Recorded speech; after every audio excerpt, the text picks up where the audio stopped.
Hey everybody, it's Michael Buckley from the What the Buck Show, and today I am so excited because this week, Thursday, July 14th, we are finally closing on our Cape Cod home, which the process for this started back in February, and I haven't really made any vlogs about it. I think I made one vlog about it back in February when I was like, yay, I bought another home, and since then it's been kind of a disaster, and I didn't really want to talk about it on video because it's kind of like, I know there's real problems in the world, and buying a second home certainly isn't a real problem. And I didn't want to come on here and be like, I'm having problems buying a second home.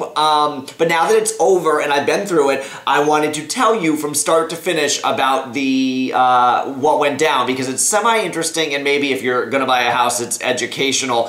So yeah, and I thought I've actually bought 3 houses in the last few months and had 2 of them fall through. So bear with me, I've got notes in front of me to kind of go through it. I think, and also, just so you know, my history with real estate had been a snap till this. We bought, Michael and I, our first home in 2003, and we saw 2 houses. We bought the second one we saw, put an offer in that day, bought the house, it closed like a month later. That was our first house, you know, it was easy. And then we bought this house, which is down the road, and so we saw this house, I loved it. We had seen it, whatever, it was pretty easy. Like, so we bought this house, put an offer in, closed on it like in 2009. And to make it even easier, when, you know, it's always worse trying to sell your house. If you watch all these house shows, it's easier to buy a house than to sell a house. Our house down the road, my Aunt Kathy found someone to buy it, and so we didn't market it, we didn't put it on the market for sale, we didn't put up a sign. Some girl and her husband came over and said, we'll give you blank. I said, sure, and we sold our house like that. So, I mean, I was like, my history with real estate had been smooth sailing. And also, looking for a second house, it's funny because the thing is, mentally, I was really we were looking for a house that would work, not like a dream house. Like, and just so you know, we're both from Cape Cod. I grew up on Cape Cod. Michael grew up on Cape Cod. My dad lives on Cape Cod during the summer. I have so many friends on Cape Cod, so I am a Cape Cod person, so that's why I'm just so thrilled. Like, that's why I want to be on Cape Cod. I want to be, you know, close to my dad during the summer, and we love Cape Cod. Michael's whole family still lives there. So I was just, you know, in February we're like, let's get a house on the Cape, because it's hard to go down and visit because we have 5 dogs, so we really need a house to go down there and visit and hang out. So again, the mental thing was, we're not looking for a dream house, we're looking for an okay house, a fine house, a house that will do. So that was interesting. So we showed up on the first day. It was February, I wrote it down, it was like February 17th, 18th, 19th, that Saturday. And we saw 11 or 12 houses, and a lot of them were like dumps, like 700, just small. And Granny's house, like, you walk in and you're just like, ugh. And I know you're supposed to walk in and be like, oh, I could fix that, and, you know, buy a cheaper house and fix it. That's not me.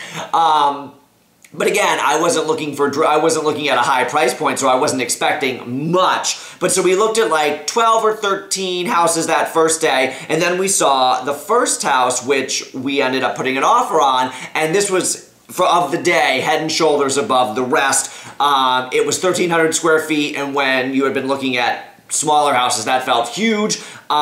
It was a half a mile from Michael's sister, so that was like perfect. I'm like, this is great. It was 4 miles from my dad. Like, I was just thrilled. So yeah, I will show some video or show some pictures during this time. The things that I liked about the house, there were hardwood floors downstairs. The price was good. Upstairs in the bedrooms, there were vaulted ceilings, so it felt much bigger. But downstairs felt tiny. I'm not really an open concept plan. I know you've seen my house. It's not open concept. And so I didn't really like that, because you walk in the door and you walk right in and there's the kitchen, there's the stairs to go upstairs, and there's the living room, and that's it. And all I was thinking was, where am I going to put my paper towels? Where am I going to put the dog food? Like, there wasn't a lot of storage. And there wasn't a basement or an attic, which it was on a slab, which comes back to be like, when they do the inspection, it's hard to know anything, because if you can't go in the basement to look, you're just kind of like guessing. So basically, when we got the inspection report back, it was a lot of, I don't know, I can't tell, further investigation noted. I didn't really like the neighborhood, but it was fine. Everything was redone kind of shoddy. Like, I didn't like when people redo houses, and like the counters were just like, the cheapest stove imaginable. Like, everything was just kind of like, and even the inspector said that. They were like really amateur craftsmanship, lots of little weird, like, the sinks aren't lined up properly, like all these little things, but we didn't care. We were like, that's fine, the house is a good price, we are going to take it. So this was in February. We went out, we bought a dining room table and chairs, we bought very specific things, we were all ready to go. And then we were supposed to close like April 11th, and a week before we closed, we heard there was like title issues. And it was like there were title issues, and there was some mortgage company that had owned the house, or somebody that was incorporated, and they had become and this is where it's going to get a little boring, but imagine having to hear it over the phone. So they're telling me it's like a mortgage company, and it's an LLC, and they need to get like 6 signatures, and I'm like, oh, Jesus Christ, this is so boring. So we need to get these signatures, so they asked, do you want to extend for a month while we do this, and we'll clear it up. So we said sure, because it's already like April 11th, we've, wasted 2 or 3 months, so, and again, in hindsight, I might have been like, we're done, we need to start looking again if I had known it was gonna not work out. And this was the worst time during this like month, because we thought it was gonna close, and then it turns out there was like some woman who was involved with her ex-husband, and she like wouldn't sign. So it wasn't even like it was a legal issue, or it was like a woman, like some bitch. And I was gonna like look her up on Facebook and be like, bitch, sign the damn paper and let me get on with my life, asshole. I was really mad during this period. And then so she shows up in court. We're not there, we're in Connecticut. She shows up in court and she says, I don't have a lawyer. And so the judge says, come back next week with a lawyer. So then she comes back the next week and she's like, I'm bankrupt. So it was like May, I wrote it down, it was like May 20, like that, May like teens or something, and it was a Tuesday, and we're like, we're done, we're out, we can't wait anymore. So this was the day, and it was difficult because we were like, now what? Like, what do we do? Because we've wasted 3 months, and now we're not gonna close till like July. But this was a good lesson, because someone said to us, our friend Megan said, well, are you looking for a house for the summer, or are you looking for a house for the rest of your life? And we're like, oh, for the rest of our life, for a summer home on the Cape. And she's like, well, then don't worry about it, keep looking. So I'm like, good point, yeah, because we're not buying a house for this summer, so keep looking.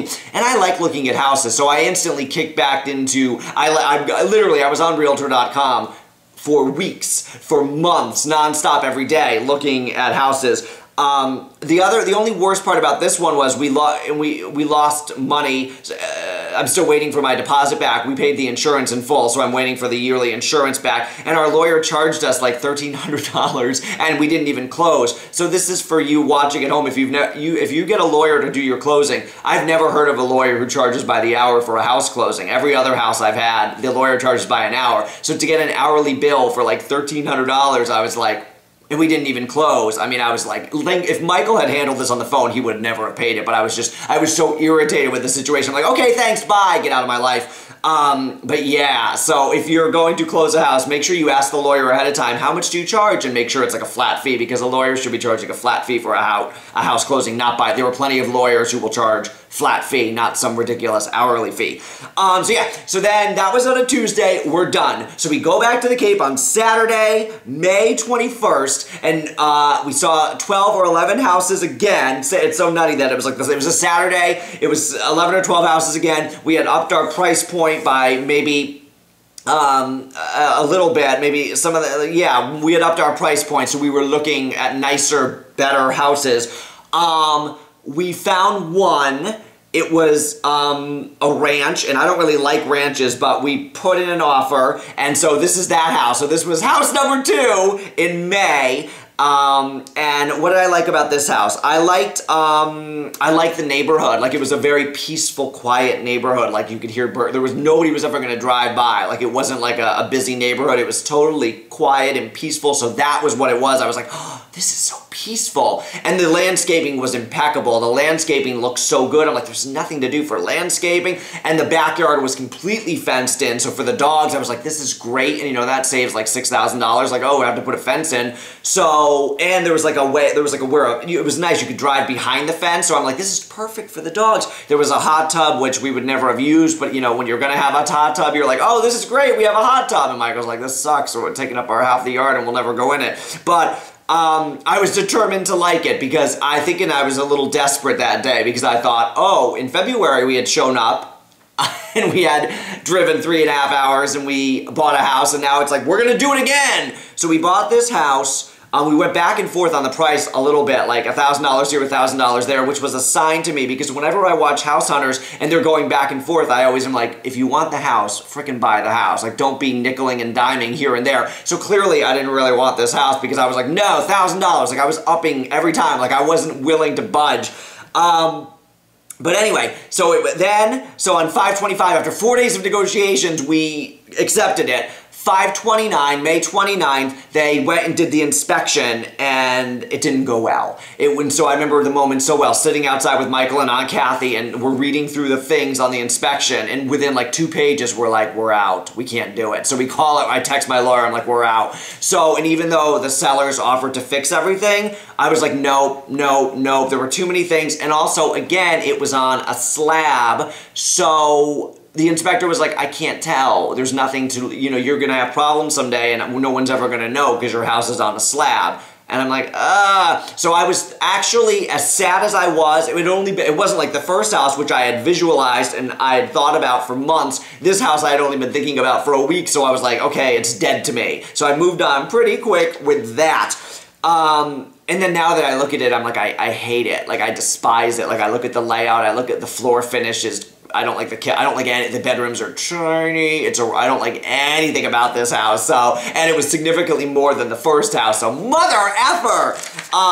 So then Saturday, the June 4th, so the 29th, we had the inspection. 6/4, the next Saturday, so it's like 2 weeks later on Saturday, we show up at the Cape, and it's funny because the first house that we had bought, that was the first one on my list, like that's probably gonna be the favorite. So we had gone through the listings again, and this house, we had looked at 11 houses that day, 11 houses that day, and this house that we ended up buying that day had been taken off the market, the price had been lowered quite a bit, and we showed up, and I was thrilled. Like, I couldn't even believe it, and I just thought, this is an example of, you know, you think, you pray, you hope for something for so many months. Sometimes I thank God for unanswered prayers. And it's an old house, which I love. I live in a 1920s house. I get this type of house. Like, I love it. The detail, there's so much, I don't know, and it's so much bigger. It's 2,100 square feet, which for a summer home is big. There's like 3 bedrooms. The kitchens and bathrooms are very small, which I think that's probably why it didn't sell. Like, if you're a family and you're like, these are the kitchens and bathroom, but for 2 grown men, I don't care. And we'll do stuff to it. We will, we're redoing the hardwood floors immediately. We're painting. We will redo the countertops in the kitchen. There are little things to do, but I love it. I love it. I'm thrilled. There's a fence in the back, a fence in the front. It looks like a Cape Cod house. It's in walking distance to like stores and entertainment. I could like and like stumble home, and then it's within walking distance this way to the beach. Like, it is a great location. We got much more bang for our buck, to quote HGTV, in this house. And yeah, I'm trying to think if I have anything else I wanted to say. The whole experience, and I will show videos of like, this is the first house, this is the second house, this is the third house. The Bank of America has been lovely. The mortgage people have been lovely from day one. So thank you to Bank of America. Our realtor, Luke, has been delightful and patient and wonderful. I can't say enough about our realtor, our new lawyer we love, and yeah, everything is smooth. But so I guess my advice for when you're looking for a second home or any home is be patient. I think it's more stressful if it's your first home and you like have to move and it's like, oh, I have to find a house. So I think it was kind of like, it kept me a little calm because I knew it's like, oh, well, we don't have to move, we don't have to do this, or we can start looking again next year. But be patient, and like I said, think of it as a home, you know, an investment in something, not just like, oh, this summer, like it's, oh, I gotta buy a house for this summer. And find a lawyer who charges a flat fee, and ask a lot of questions. Find an inspector that you like and who is, I had the same inspector 3 times, and he loved the third house. The first 2, he was like, knock them down. You know, the third one, he was like, I showed up at the inspection, he's like, now this is a house, and I'm like, oh, yes, it is. So thank you for watching, and I'm sorry I rambled on, but it has been a long time, and it was a lot to tell, so I just wanted to tell you about the experience, and I hope you enjoyed seeing the houses, and I will be making videos from the Cape for my phone video and stuff, and yeah, I love you, and thanks for being on this journey with me, and thank you for making all of my life and all my everything possible by watching my videos. Mwah!